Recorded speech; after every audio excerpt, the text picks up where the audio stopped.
kemana Migrancare atau Ibu Anies menanyakan itu? Ke Deplu atau ke Menaker atau Deplu, Pak. Ke Deplu? Ya. Tidak dapat penjelasan. Kenapa Ibu Anies tidak ngubungin Menaker juga?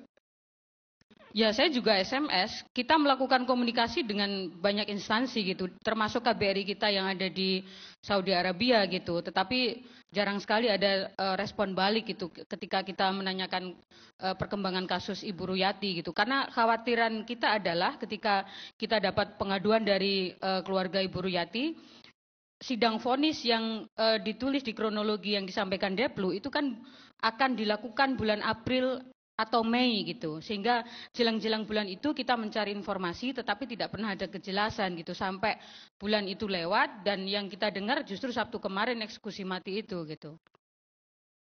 Apakah pengalaman yang sama Ibu Anies temuin juga di dalam advokasi yang lain-lain juga?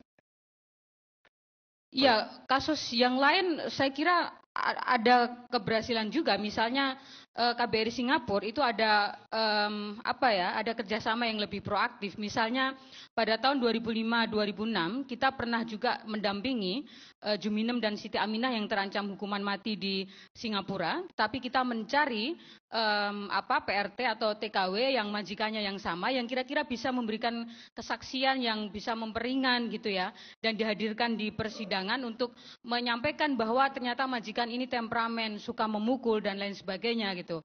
Nah, ini bisa memperingan dan Juminem Siti Aminah kala itu bisa dibebaskan dari hukuman mati gitu. Mestinya dalam kasus ini, kalau sejak Januari 2010 sampai sebelum eksekusi pemerintah proaktif, saya lihat juga Depnaker, BNP 2 TKI juga dapat tembusan dari KJRI kita di Jeddah, mestinya bisa mencari testimoni dari Mbak Warni tentang temperamen majikan Ibu Ruyati gitu, sehingga bisa paling tidak memperingan hukuman gitu. Kalau dengan Malaysia gimana?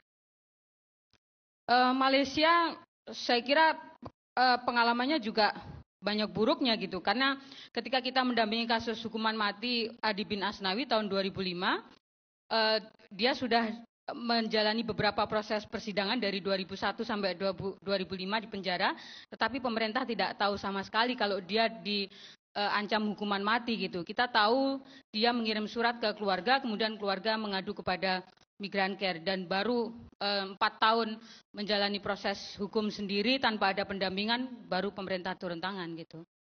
Ya nggak benar dong, Pak Tatal tadi bilang dubes kita di Saudi itu paling giat. Saya kira kasus Yanti Irianti tahun 2008 juga bisa menjadi referensi buruk begitu. Tiba-tiba eksekusi mati juga yang kita terima gitu. Setelah dieksekusi. Iya. Baik, bapaknya Pak Daud, bapaknya Darsep. Saya ingin tahu pengalaman Bapak setelah anak Bapak. Lo waktu di TV pakai bahasa Indonesia bisa?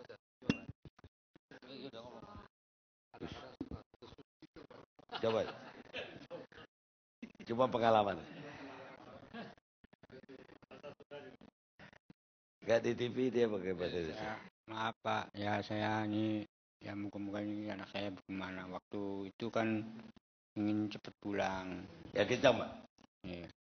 Saya pulang ya gimana sih kalau orang satu itu tuh sampai ya, itu siapnya Deplu sama Petatang bilang katanya dia suruh saya minta bantuan sama Petatang tuh yang di Deplu siap nakar.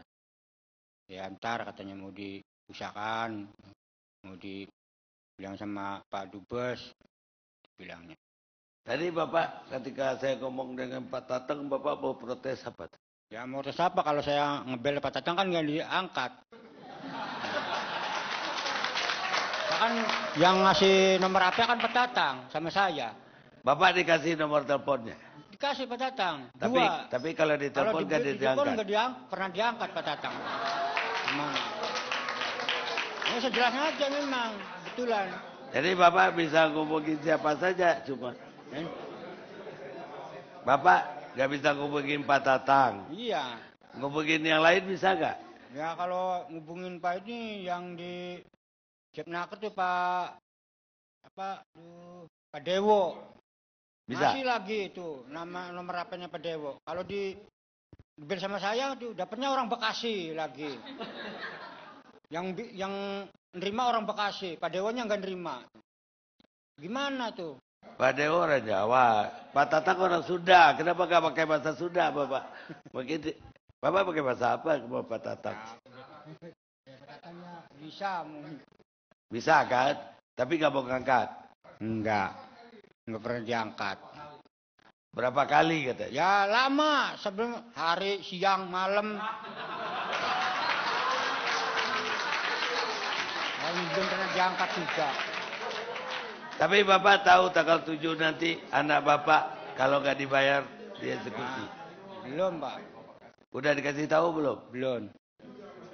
Kapan dia bilang akan dieksekusi? Katanya waktu dulu bilang ke Dubes bulan 5 awal katanya mau pulang. Terus sekarang sampai bulan 6 belum ada kesimpulan apa-apa, belum ngasih kabar tentang anak saya mau pulang enggak, belum ada kesimpulan sama sekali. Enggak kasih kabar apa-apa. Sampai sekarang bulan 6. Nah, nanya lagi nih sampai TV One yang bilang ya, tuh, saya memang tahu dari TV One. Ya, memang kalau saya betul-betul ya, Pak, nomor 1 TV One yang bantu saya betul-betul, Pak. Terima kasih, Pak. Iya. Mudah-mudahan kami bermanfaat untuk rakyat kecil. Sejak awal kalau nggak ada TV One, nggak rame saya ini. Sampai ke Bupati, Kecamatan, Kapolsek, Kapolda, kalau ada TV One nggak nimbul, saya jemput saya dari Trungtum, nggak jadi rame, Pak. Baik, Pak. Terima kasih. Saya ada anak-anak dari AMI tadi mau nyumbang kepada keluarga Ibu Ruyati.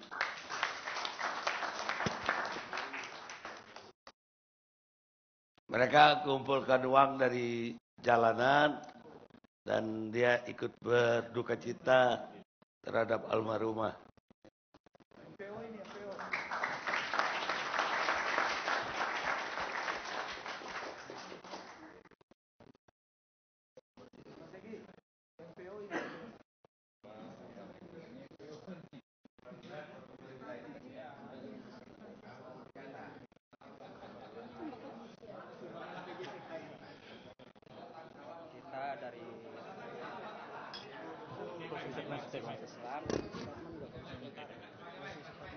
Apa? Anda mau bilang apa? Ya, Assalamualaikum warahmatullahi wabarakatuh. Ya, kami dari Himpunan Mahasiswa Islam Cabang Jakarta, kita menghimbau kepada seluruh rakyat Indonesia agar rakyat Indonesia punya nasionalisme dan rasa persaudaraan terhadap saudara-saudara kita. Karena ini urusannya adalah material. Kalau kita di sini lawyer clubs, di sini udah maksudnya ini udah delik material. Di sini kita nyawa yang hilang. Satu hilang, kita pikir kita terluka semua. Jadi tidak ada pilihan bagi kita. Bagi almarhumah kita doakan semua agar pihak keluarga diberikan ketabahan oleh Allah Subhanahu wa taala. Dan almarhumah juga diberikan tempat oleh Allah Subhanahu wa taala, tempat yang terhormat. Pembelajaran buat kita semua, buat pemerintah agar kita tidak kecolongan lagi. Dan aparatur-aparatur yang terkait yang memang harus bertanggung jawab ini adalah Menteri Tenaga Kerja dan para pemerintah. Dan ini memang kita tidak bisa tinggal diam, ini adalah masalah warga negara kita, nyawa warga negara kita. Dibayangkan apabila keluarga kita atau ibu kita yang terkena musibah seperti ini, apa perasaan kita? Sebentar sekedar mau menambahkan saja, mungkin pemberian kami ini bukan dilihat dari nominalnya Bu, tapi lihat dari kerja keras kita, solidaritas kita dari kawan-kawan ibadah mahasiswa Islam Jakarta Utara. Bahkan tadi kita sempat mengalami pengusiran dari Pusat Haji gitu aja.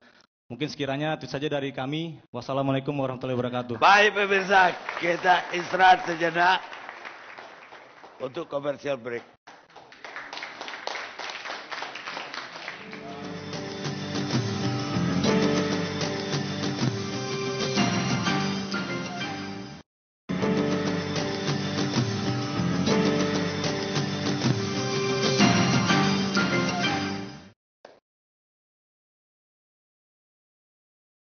Pemirsa, kita teruskan diskusi kita. Katanya pengacaranya Pak Daud mau nambahin. Bismillahirrahmanirrahim. Assalamualaikum warahmatullahi wabarakatuh. Kebetulan saya tempat tinggal tidak jauh dari beliau. Saya di Kerawang. Kemudian ada berkantor di Raden Saleh lah. Nah, kemudian saya melihat ini. Sebetulnya saya juga mempertanyakan eksistensi dari Saudara Jumur Hidayat. Beliau kan dulu adalah Gaspermindo, ketua dari Gabungan Serikat Pekerja Merdeka Indonesia. Nah, di mana nama lembaga ini perlindungan dan penempatannya? Coba. Jadi kalau sudah begini, saya khawatir nama BNP2TKI Anda tidak begitu heroik dalam pembelaan tenaga kerja. Sudah seperti Migran Care sudah berapa kali di persoalan seperti itu. Saya sangat salut ketika persoalan Arroyo, Filipina. Begitu luar biasanya presiden itu membelanya. Makanya saya tidak bisa tinggal diam melihat kejadian Darsem. Gitu loh. Darsem. Nah, dalam konteks seperti ini, kebetulan saya adalah ketua umum dari PPMI 98. Grupnya Pak Egy Sujana. Nah, saya angkat dulu senior. Nah, sekarang gini persoalannya Pak Parni. Presiden Republik Indonesia, coba melihat dong, langkah yang dilakukan oleh Arroyo, sebegitu heroismenya. Jadi kalau perlu Republik Indonesia dengan rakyat itu mendukung terhadap pembelaan-pembelaan TKW. Kalau perlu pada akhirnya jangan TKW, jangan wanita yang pergi ke Arab Saudi atau kemanapun, yang laki-laki yang pergi, itu yang baru benar. Sesungguhnya itu. Baik. Terima kasih. Ada jawaban? Tadi Pak Deplu yang teleponnya tidak pernah diangkat, padahal 2 nomor dikasih. Ya, baik. Terima kasih Pak Daud. Pak Daud bilang pagi, siang, malam. Betul, kapan? Karena begini, justru saya pernah telepon langsung Pak Daud, ya. Jadi saya pernah telepon Pak Daud ketika kami mendengar ada informasi Pak Daud dapat asuransi, lalu asuransi itu diminta oleh pihak-pihak tertentu. Kami sangat concern. Betul nggak Pak Daud jawab? Saya pernah telepon. Pak Daud jawab. Nggak, ini supaya jelas lah. Kalau pagi, siang, malam saya tidak mungkin setiap, jangankan Pak Daud yang TKI ilegal aja yang nggak kenal saya lainnya. Ini hari apa ini? Kami dapat informasi, ya. Enggak, Hari supaya clear. Selasa, Kamis, Ya, ingat coba waktu berapa kali? Hari Senin tuh. Hari Senin. Senin kapan, Pak? Senin kemarin tuh. Senin Ngebel pagi enggak diangkat ya. Wah? Mas sore enggak diangkat. Saya Sampai malam Iya. juga enggak diangkat juga. Bilang Pak Tata. begini. Sebenarnya yakin demi Allah enggak bisa pulang sampai kampung saya kalau saya bohong. Iya. Iya, Pak. Tapi Bapak pernah ditelepon nggak sama Pak Tatang? Pernah nggak ditelepon? Perlon? Ya, Pak Daud, pasti ingat nggak saya pernah telepon Bapak. Bahkan kami mendengar bahwa uang asuransi Bapak itu diminta oleh itu. Ya, saya pernah kan? Ya pernah waktu Ya. dulu. Oke, satu. Tapi Kedua, mungkin telepon bukan hari Senin. Saya lagi di Yordania. Saya baru pulang dari Yordania. Itu. Kalau ke sana nggak ada nomor, Pak. Dan roaming. Saya banyak telepon nggak pernah berhenti. kalau nomor ya berarti itu nomor saya. Jadi tolong ini dijelaskan. Kak, Baik, kepedulian. saya kira ini tidak begitu prinsipil. Iya. Yang prinsipil Bukan. adalah pemberitahuan dan Betul. pengurusannya. Bahkan pemberitahuan ini ada suratnya tanggal 31 Maret 2010 keluar. Ini ada yang menerimanya, Pak. Kita bicara, tolong ya. Ibu EN waktu datang itu baik, manis gitu ya. Bahkan itu. Tapi kenapa semua mengignore seolah-olah Deplu atau pemerintah sama sekali tidak? Dia datang baru dia dapat cerita. Kalau dia nggak datang, nggak dapat dari Bapak, Migran ini enggak. Ini ada file baru belum sebulan. Ini sudah kita beritahu keluarga. Ini ada surat menyurat dari pihak keluarga. Ya, jadi ini nih kasus ya. Jadi please kalau kita saya bicara fakta. Saya tidak membela diri. Memang masih banyak yang harus kita perbaiki.